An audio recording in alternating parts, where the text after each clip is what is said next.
We've got to, as a coach, I've got to do my very best, certainly, to get my team ready for a big, big game tomorrow. And so certainly we got to do that. So happy to answer any questions. When you cleared him in September of 2016 after you've been arrested and cleared, were you aware of the April 2016 allegation against him? I can't speak specifically about anything for any of these guys for those things. Why should anyone have confidence in your ability to run the program? Well, I mean, it's up for everybody, to decide. I mean, I believe in what we're doing on and off the court. We do our very, very best to educate as well as what Mark has talked about with certain things that we do to educate, and we'll continue to do that. Have you spoken to Reggie? Has he said anything about these accusations? We have spoken, certainly. The specifics of it I'm not going to get into, but we have spoken about it. How will you handle him at practice, being suspended and having these allegations against him, and just having it's a unique situation, certainly. My biggest focus is got to get the guys ready tomorrow who are going to play. And so that's what I have to do moving forward this afternoon. Do you think there's any sentiment on the team of his teammates not wanting him around? Oh, I don't know that. As far as the distraction of it, I mean, we've had instances before a couple of years ago when players were suspended. It obviously caused a lot of distraction, not only off the court but on the court. Do you sense that this might disrupt the team in that way? I think every circumstance is different, certainly. So I would hope that this group, from a basketball standpoint tomorrow, I think these guys are a tight-knit group, and I think they're playing well. So I know they've got a lot to play for. So every circumstance is certainly different. But I expect these guys to go out and compete extremely hard tomorrow. When were you made aware of this allegation that led to today's suspension? I'm not going to get into specifics of all that stuff. Richard, you put in a lot of programs last year with everything you went through. What's your disappointment level that you're still dealing with some of this stuff? You try really, really hard to educate as best you can. And I think Mark has done a terrific job as well with some of the things that he mentioned earlier that he does to educate. And so we're going to do that. We're going to continue to do that. I think that's great for our players. It's great for our staff. And we'll continue to do that. Richard, you have the power, regardless of the process that the school goes through, to suspend a player, to sideline a player. Did you ever give any thought to that throughout the last year and a half, to suspending him with this other matter? When certain things like this happen, big things, you go to your boss and certainly you discuss it, and you go with what the policies are in place more than anything, and we did that. What is it you feel you brought to this program in the time that you've been here to try to curb situations like this?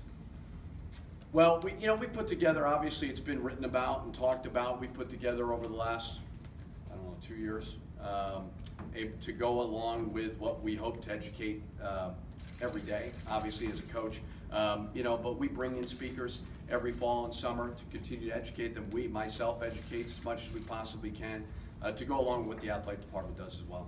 Is there any possibility in your mind that Reggie could play again this season? I have no idea to predict that. You've had players in the past dismissed for things like domestic assault, things like that. Now we're dealing with this Reggie Lynch situation. Do you have a cultural problem within your program when it comes to the treatment of women?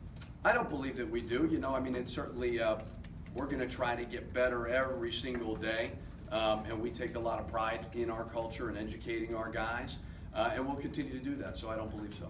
Richard, where does it begin and end with you and with your relationship with players? How much do you bring them into the office? How much do you feel you're allowed to know about their life outside of basketball? How much do you invest in that?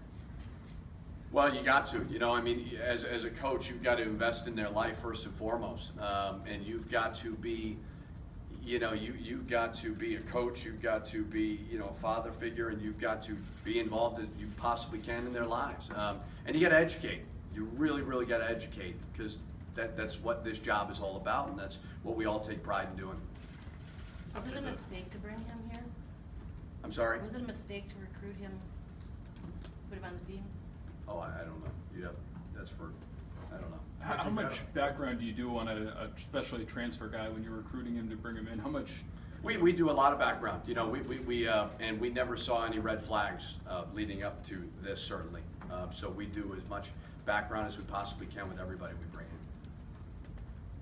basketball wise, you know, he obviously meant a lot to your team. Moving forward, how do you know, did you meet with your team and how will you deal with that?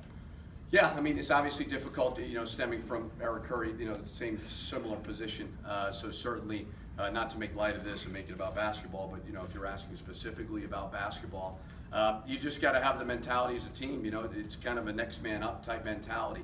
And our guys, they're a prideful group and they're playing well, so they got to be ready for it. Got time for a couple more. From your perspective, why let him practice but not play? Well, when certain things like this happen, you go to your boss, you know, and you talk about what's the policies and so on. And certainly with Mark, we talked about that. So this is because of the policies that are already written down?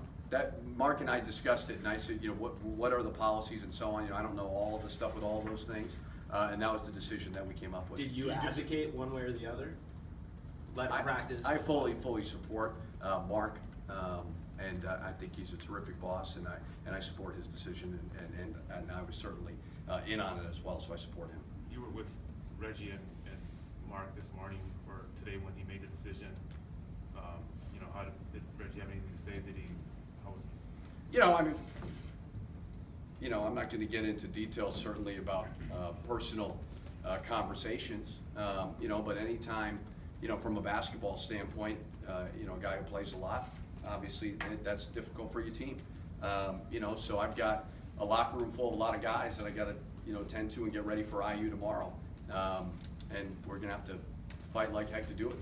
What's your reaction to those who say that a suspension is not enough? He needs to be off the team.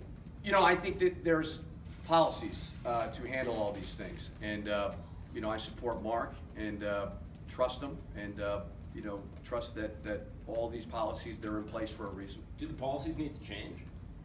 I'm just a basketball coach. I don't know. Thank you guys very much. See ya.